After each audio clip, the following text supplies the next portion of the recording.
Good evening, friends. I am Dr. D.G. Shahane, Department of English, SMSMP Mahavidyalaya, Natipute.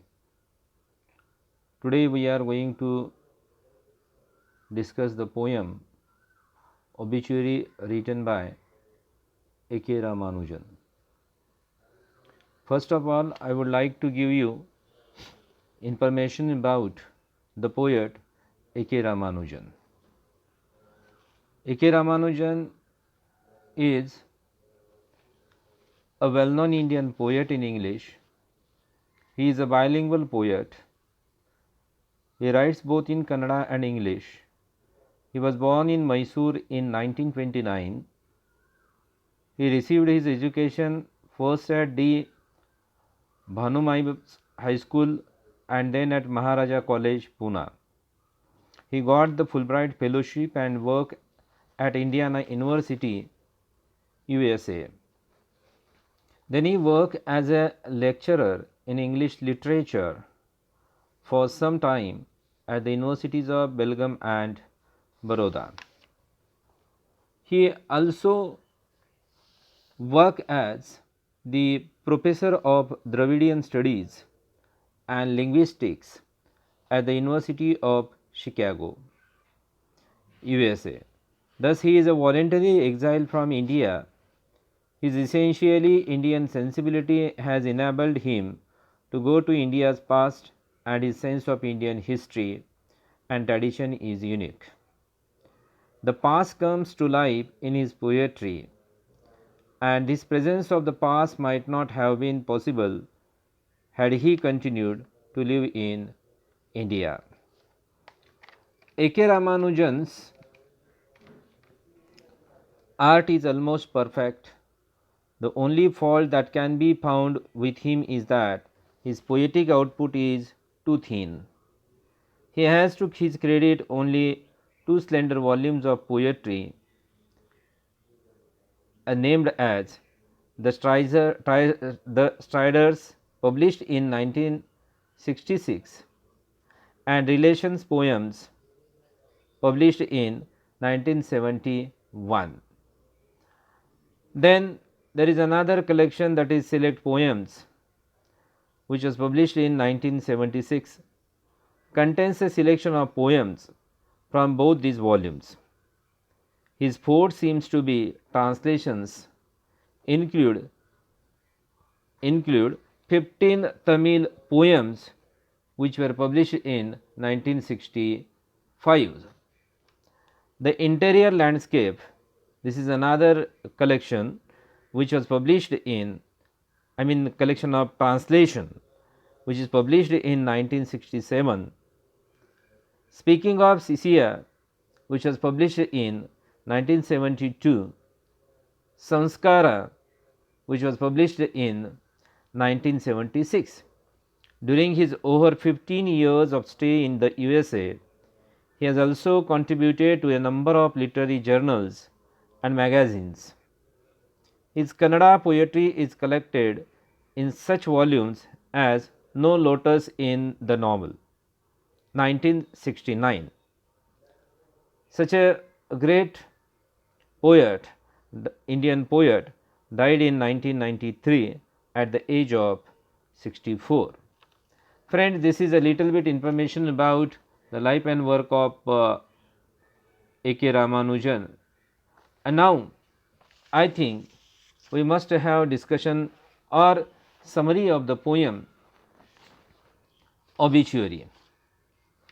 The present poem Obituary is also taken from Relationship Poems, the collection of poetry published in 1971. Obituary means the account of the life, career and achievement of the dead published in newspapers or in some other way for the benefit of the people at large. In the present poem, the poet remembers his dead father long after his death and the legacy he left for his sons and daughters. The tone is flippant, mock ironic, but it is merely a cover to hide his essential seriousness and the poignancy of his grief. Friends, this is an introduction about the poem Obituary. Now we shall have explanation of every stanza. I read the first stanza. Father, when he passed on, left dust on a table of papers, left debts and daughters, a bedwetting grandson, named by the toss of a coin after him. It means when his father died, he left his sons and daughters no legacy, except dust on a table full of papers, debts to be repaid by them, a sickly bedwetting grandson. And in the next stanza, he explains a house that lean slowly through our growing years on a bent coconut tree in the yard. Being the burning type, he burned properly at the cremation. Now the poet explains here that my father has left an old decaying house. He also left for themselves his ashes and 2 coins with which his eyes had been closed, and several spinal discs. At the same time, the poet also expresses that my father charred fully burned out, though his father was a burning type and had burned properly at the cremation. I mean, such is a mocking tone we can find in this present stanza. In the next stanza, I read, as before, easily and at both ends, left his eye coins in the ashes that didn't look one bit different. Several spinal discs rough, some burned to coal for sons. So, as I told you, there are several spinal discs which are in that ashes and the 2 coins with which his eyes were closed. The ashes which he left there were such a kind of condition, or they are properly left there after his cremation or after his burning. In the next stanza, to pick gingerly and throw, as the priest said, facing east, where 3 rivers met, near the railway station, no long standing headstone with his full name and 2 dates. So, according to the tradition, the priest has told that the ashes which he left there were thrown by them according to the instructions at the place where 3 rivers meet, near a railway station. He left them nothing else. So, in this way, another important activity which was left by his father is such as there is no necessity of having a long standing headstone on which the date of birth and the date of death is going to be written. So, in this way, the poet stresses the poverty of his father and his consequent suffering, and thus reveals his real love and grief.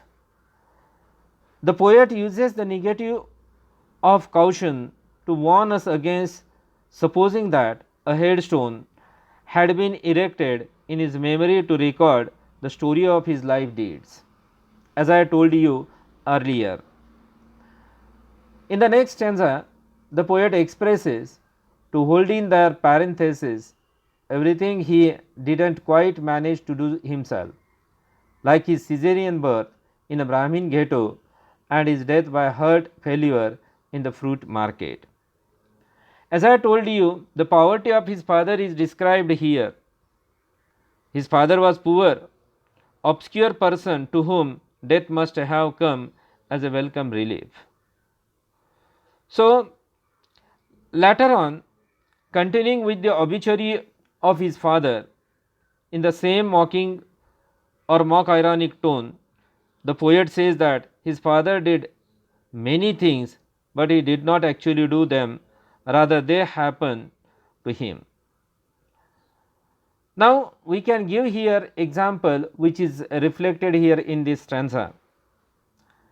Take his birth through a caesarean operation in a slum where poor Brahmins lived, and his death by heart failure in the fruit market.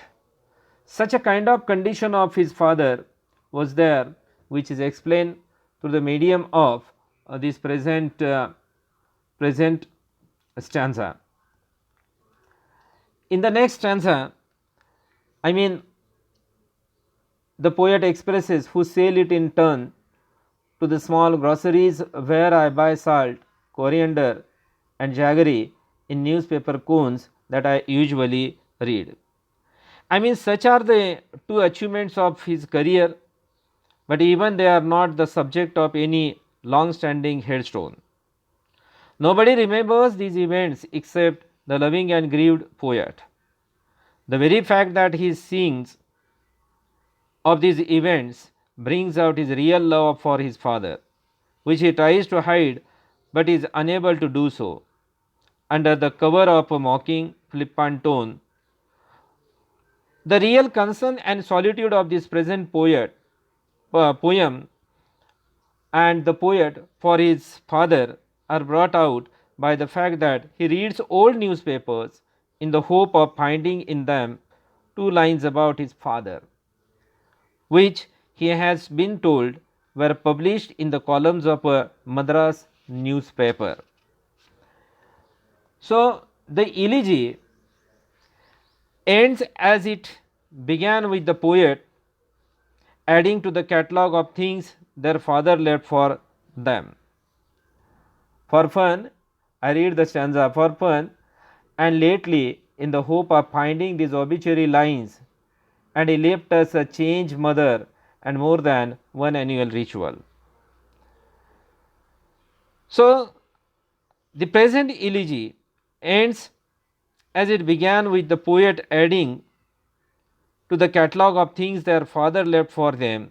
In addition to their legacies already listed, he also left them a changed mother, a mother changed into a widow, and also changed by grief as the loss of her husband.